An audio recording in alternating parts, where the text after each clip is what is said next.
Very good morning friends. IBS times में आप सभी का बहुत स्वागत है। और हड़प्पा सभ्यता हम पढ़ रहे थे, आज हड़प्पा सभ्यता को हम समाप्त करेंगे। तो हड़प्पा सभ्यता के समाप्ति से पहले जो हमें जो जो टॉपिक पढ़ना है वह है हड़प्पा सभ्यता का पतन। यानी कि जो ये हड़प्पा सभ्यता था उसका पतन कैसे हुआ। यहाँ हड़प्पा सभ्यता के पतन से दो तीन मतलब निकाला जाता है। पहला मतलब ये है हड़प्पा सभ्यता के पतन का कि जो हड़प्पा सभ्यता में समरूपता थी। समरूपता यानी कि ये जो हड़प्पा सभ्यता का जो बड़ा भौगोलिक क्षेत्रफल था, इसमें जो एक समान मुहर, उनका एक समान मुहर होता था, एक समान उनका बाट और माप का प्रणाली था, उनका आवास बनाने का एक समान प्रणाली था, सड़क निर्माण की एक समान प्रणाली थी, शहरी व्यवस्था था। इन सारी व्यवस्थाओं के समाप्त हो जाने को ही हड़प्पा सभ्यता का पतन कहा जाता है। तो जो हड़प्पा सभ्यता के अलग अलग क्षेत्रों के बीच जो समरूपता थी वो समाप्त हो गई। इसको एक कहते हैं हड़प्पा सभ्यता का पतन।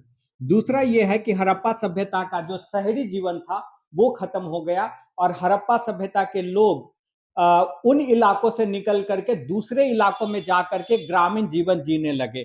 तो शहरी स्वरूप की समाप्ति हो गई, शहरी स्वरूप समाप्त हो गया। और शहरी स्वरूप के समाप्त होने के साथ ही फिर से ग्रामीण जीवन शुरू हो गया।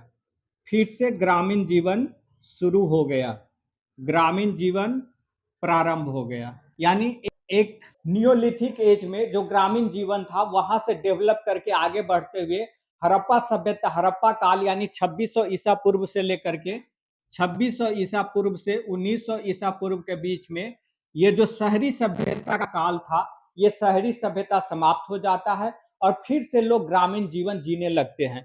अब ये जो लोग ग्रामीण जीवन जी रहे थे, ये लोग, कुछ लोग इनमें से हड़प्पा सभ्यता वाले क्षेत्र में ही ग्रामीण जीवन जी रहे थे और अधिकांश लोग हड़प्पा सभ्यता वाले क्षेत्र से निकल करके दूसरे क्षेत्रों में जाकर के ग्रामीण जीवन जीने लगे थे। तो हड़प्पा सभ्यता के पतन का मतलब यही हुआ। और अब हम देखते हैं कि ये जो हड़प्पा सभ्यता का पतन हुआ इसका कारण क्या था, क्यों इस स्वरूप में, यानी एक शहरी सभ्यता फिर से समाप्त हो जाती है और वो फिर से ग्रामीण जीवन क्यों शुरू हो जाता है, इसको हम देखते हैं। इसके कुछ प्रमुख कारण है जिसको हमने लिखा है। पहला कारण है बाढ़। तो ये बताया जाता है कि जो हड़प्पा सभ्यता के अलग अलग नगर और शहर थे वो नदी के किनारे स्थित थे। हड़प्पा सभ्यता के सभी ही स्थल नदी के किनारे स्थित थे और उन नदियों में बाढ़ आने की वजह से, जो लगातार अत्यधिक बाढ़ आ रहा था, इससे वहां के लोग बाढ़ से प्रभावित हो रहे थे और नतीजा लोगों ने उन क्षेत्रों को छोड़ दिया और दूसरे क्षेत्र में जाकर के रहने लगे। तो एक कारण बाढ़ है। दूसरा कारण नदी के मार्ग का परिवर्तन बताया जाता है। यानी नदी जो प्रवाहित हो रही थी उसने अपने मार्ग को बदल लिया और मार्ग बदल करके नदी अपने पूर्व की धारा से काफी दूर जाकर के प्रवाहित होने लगी। इस कारण से भी हड़प्पा सभ्यता के लोग अपने मूल स्थान को छोड़ करके दूसरे इलाके में चले गए। तीसरा कारण बताया जाता है नदी का सूख जाना। ऐसा बताया जाता है कि कुछ नदियां सूख गई और चूंकि पूरा जीवन नदी पर ही निर्भर था, इसलिए नदियों के सूख जाने की वजह से भी हड़प्पा सभ्यता के लोगों को अपना स्थान बदलना पड़ा था। चौथा कारण बताया जाता है भूमि की उर्वरता की समाप्ति। हड़प्पा सभ्यता एक शहरी जीवन था, लेकिन किसी भी शहर का आधार गांव होता है, क्योंकि जब तक गांव में एग्रीकल्चर में सरप्लस प्रोडक्शन नहीं होगा, यानी अत्यधिक प्रोडक्शन नहीं हो, यानी इतना प्रोडक्शन नहीं हो जिससे कि जो लोग एग्रीकल्चर में नहीं लगे हुए हैं उनका भी जीवन चल सके, तब तक शहरी जीवन एग्जिस्ट नहीं कर सकता है। तो बताया जाता है कि हड़प्पा सभ्यता के लोगों ने भूमि का इतना अधिक इस्तेमाल किया जिससे कि भूमि की उर्वरता समाप्त हो गई, यानी उस भूमि में अब उत्पादन, एग्रीकल्चर काम संभव नहीं रह पाया। इस वजह से भी हड़प्पा सभ्यता के लोगों को अपना क्षेत्र बदलना पड़ा था। अगला कारण बताया जाता है जलवायु परिवर्तन। ऐसा बताया जाता है कि हड़प्पा सभ्यता के लोगों ने आसपास के जंगलों की बहुत कटाई की और उसकी वजह से जलवायु परिवर्तन हुआ। जलवायु परिवर्तन की वजह से वर्षा में अनिश्चितता आ गई, वर्षा की मात्रा बहुत कम हो गई। और आज भी आप देखेंगे जो हड़प्पा सभ्यता का जो क्षेत्र है वहां आज भी वर्षा बहुत कम होती है। तो वर्षा कम होने की वजह से उनका जीवन प्रभावित हुआ, एग्रीकल्चर का काम भी प्रभावित हुआ, तापमान भी बढ़ गया था, वहां अत्यधिक गर्मी पड़ने लगी थी। इस वजह से भी हड़प्पा सभ्यता के लोगों को अपना क्षेत्र बदलना पड़ गया। और अंतिम कारण बताया जाता है आर्य का आक्रमण। आर्य का आक्रमण एक ऐसा कारण है जिसके ऊपर कंट्रोवर्सी है, विवाद है, लेकिन आर्य आक्रमण क्या है ये बताया जाता है कि लगभग 1800 के बाद 1500 ईसा पूर्व के आसपास में भारत पर आर्य आक्रमण हुआ। यानी हड़प्पा सभ्यता के ऊपर आर्य आक्रमण हुआ। ये आर्य लोग जो थे वो मध्य एशियाई थे। मध्य एशियाई यानी मूल रूप से कहा जाता है कि ईरान और उसके आसपास के क्षेत्र, ईरान और उसके आसपास के क्षेत्र से ये लोग आए थे और इनके पास घोड़ा था, इनके पास युद्ध लड़ने की बेहतर तकनीक थी, कवच था। इन सारी चीजों की वजह से इन लोगों ने हड़प्पा सभ्यता के लोगों को पराजित किया, उनको मारा और फिर उनको खत्म कर दिया।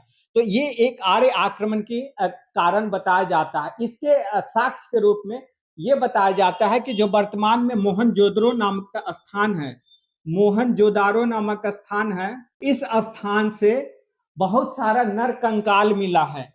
कंकाल मानव जीवाश्म मिला है, कंकाल। और ये जो कंकाल है इसमें पुरुष भी है, महिला का भी है, बच्चों का भी है और इन कंकालों पे कुछ भाले का निशान है। तो इसके आधार पर मार्टिमर व्हीलर नामक विद्वान ने ये अंदाजा लगाया कि हड़प्पा सभ्यता को बाहरी आक्रमणकारियों ने खत्म किया, आक्रमण किया, उनको मारा और इस सभ्यता को खत्म कर दिया। इसके लिए ऋग्वेद में एक शब्द है पुरंदर। ऋग्वेद में एक शब्द इस्तेमाल होता है पुरंदर। तो ये पुरंदर शब्द का इस्तेमाल किया जाता है इंद्र देवता के लिए।